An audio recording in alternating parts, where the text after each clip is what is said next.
Well, hello, everybody. I am so glad to be here with you all today. My name is Leah Huggins, and I am the transformation strategist.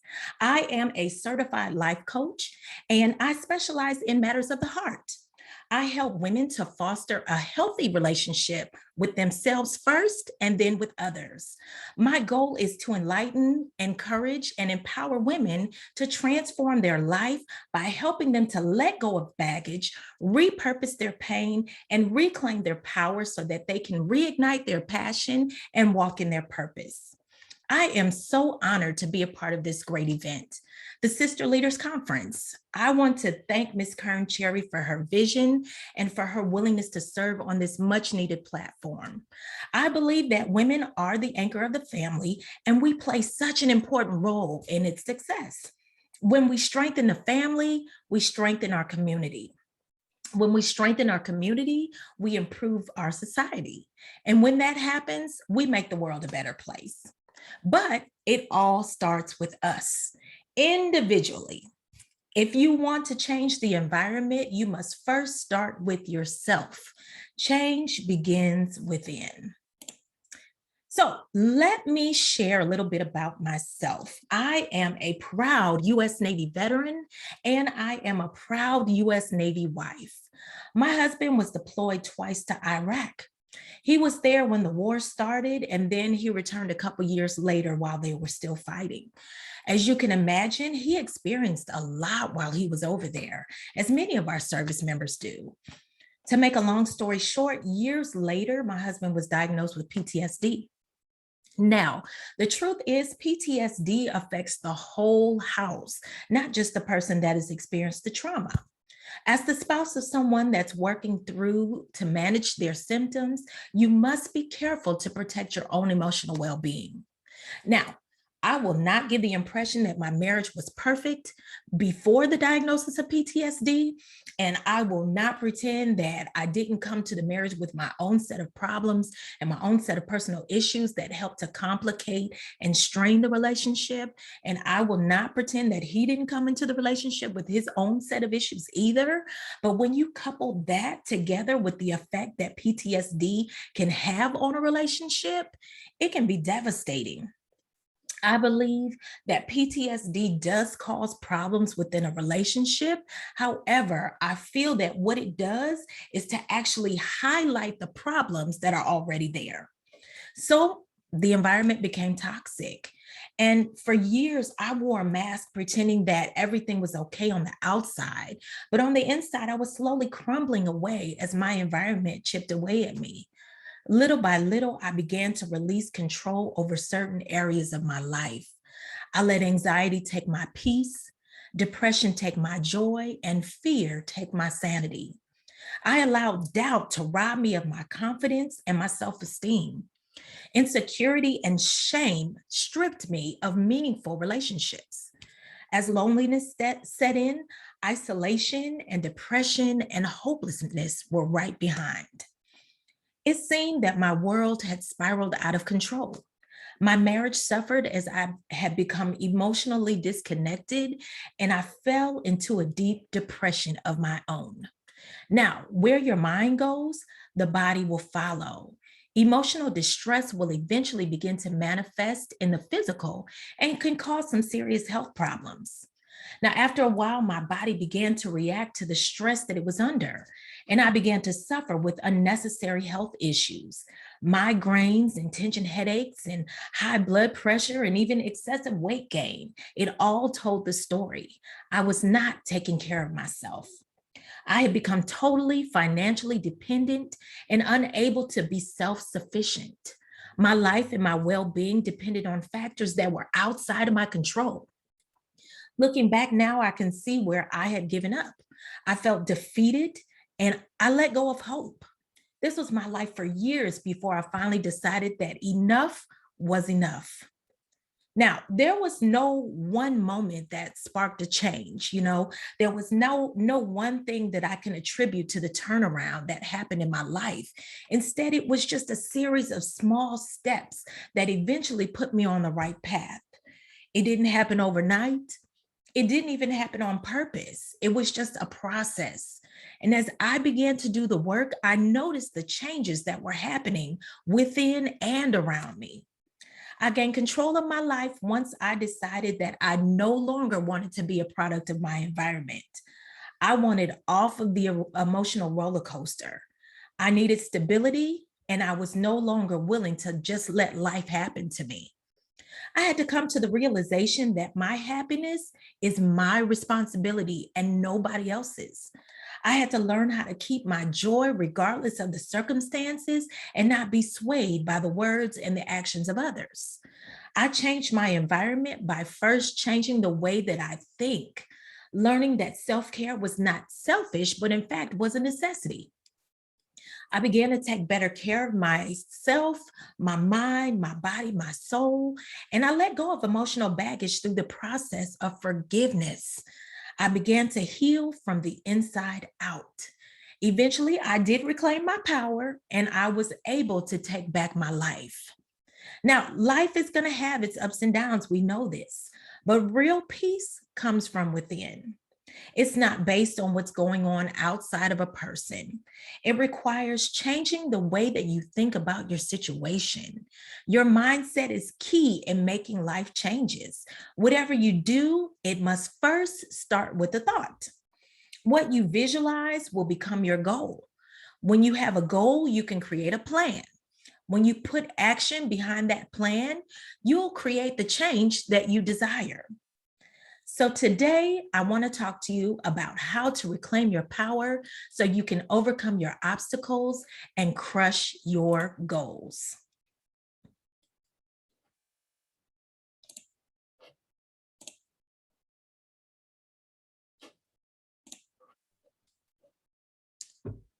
Now, I know we all can relate to this frustration. What's holding you back? Now, there are three main reasons that people somewhere along the way, they have become discouraged, they've become distracted, and they begin to doubt. Now, distractions can cause you to lose sight of your vision. It can make you lose your focus and keep you from reaching your goal. People get discouraged when the process doesn't happen soon enough or in the timing that they think it should happen. After a while, we begin to think that it's never going to happen or that maybe it just wasn't meant to be. Discouragement comes when we're looking for validation from the wrong source, from everywhere but within. Sometimes with discouragement, it comes because we're too busy looking at the progress that someone else is making, and we compare our journey to theirs. Doubt is another reason why people throw in the towel. We let the voices in our head talk us out of doing what we were called to do. When things don't look the way that we want them to, we begin to doubt ourselves. We start doubting when things get hard, when it's not easy anymore, when we have to start making sacrifices, and we start to think, is this really what I'm supposed to be doing? This is the very reason that people faint and they give up while they're in the process before they even get to the prize.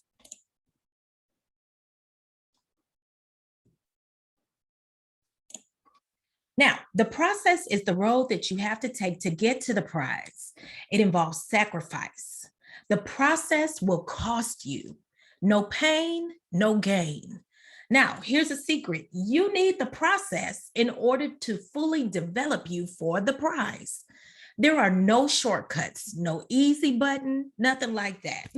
The process is a series of actions or steps that must be taken in order to achieve a particular goal. You're going to have to go through some things to get to your prize. It's the part of the journey that develops you. It sharpens your skills and your thinking process. It makes you stronger so that when you finally made it to the prize, you'll be able to look back and see all the things that you went through to accomplish that goal.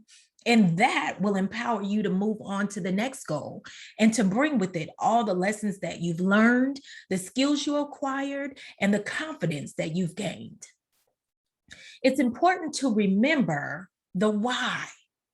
What is the motivation behind your goal? Why is it important that you complete it? What will success look like? What will actually happen once you have reached the goal? The key thing to remember is that we are all connected. You are the answer to someone's problem. You carry their solution. That's the reason we must not stop. We have to keep pushing. The world is depending on you to do what you are called to do. Why? Because we're all connected. Now, my goal today is to get you to examine yourself and to root out those things that may be holding you back. An obstacle can be anything. It can be a financial barrier, a communication barrier, or even a lack of support from your friends and your loved ones. An obstacle is anything expected or unexpected that can throw you off course and keep you from reaching your goal. It's anything that hinders the process and slows you down.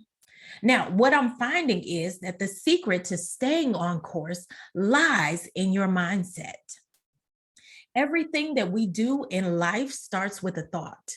It's our job to process those thoughts. We can accept or reject them. It's all up to you. Words are seeds. Whatever you say will be. Whatever you allow into your mind will be as well. Negative, hurtful words that you said or that are said to you, they plant a seed as well.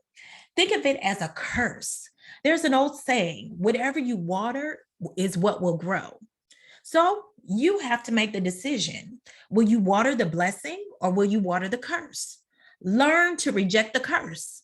Protect your mind. We have to take captive every thought. Hold that thought. And then filter it through the process of elimination. You have to filter your thoughts to find out which ones build you up and which ones are there to tear you down. Then you have to eliminate the bad. Take out what goes against what you know to be true. Now, side note, the reason that some bad or negative thoughts resonate with you is because to some degree, there is some truth to them. However, the trick is that you have to be able to break down the thought so you can get to the root to find out what it is that you need to work on. Don't let it deter you. Now, your mind is connected to your heart.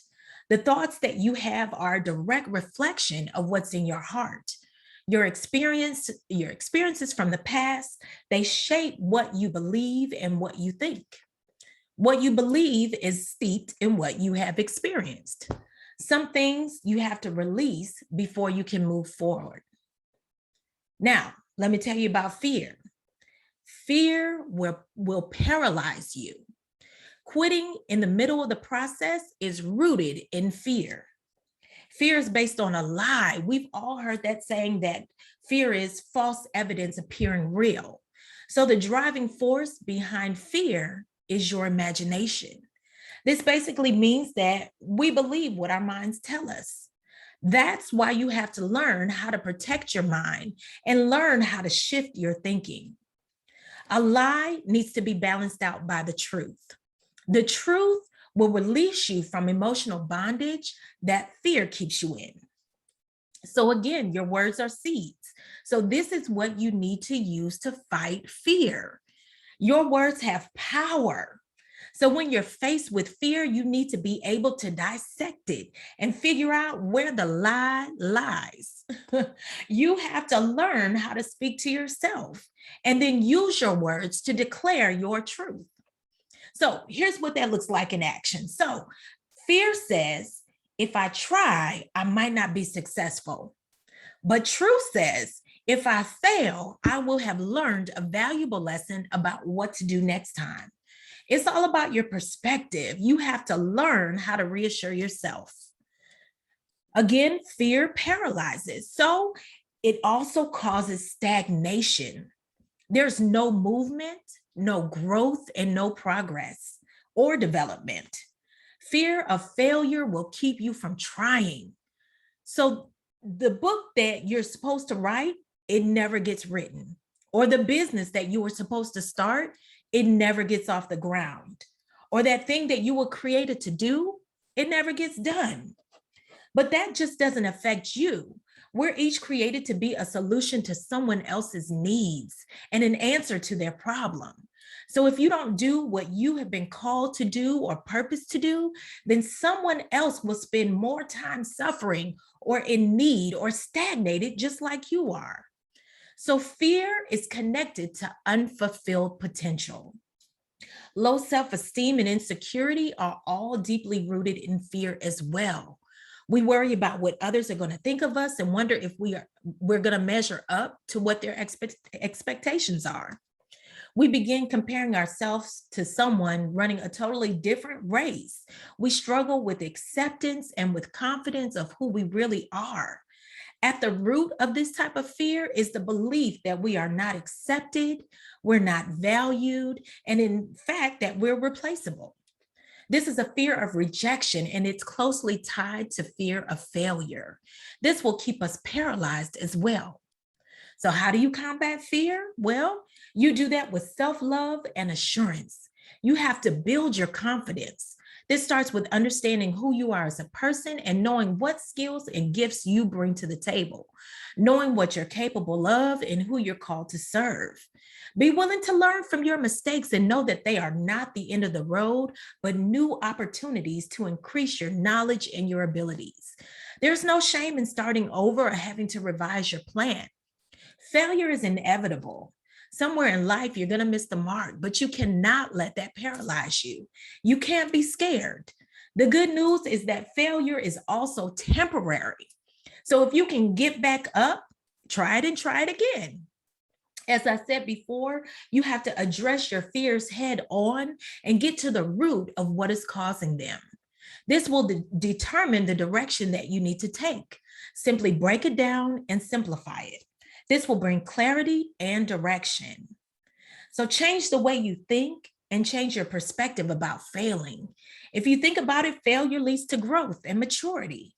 The valuable lessons you've learned from failure are actually pointing you in the direction of your success. Now, there is so much more that I wanted to cover on this topic, but I don't have enough time to get to all of it. I would love to share my notes with you.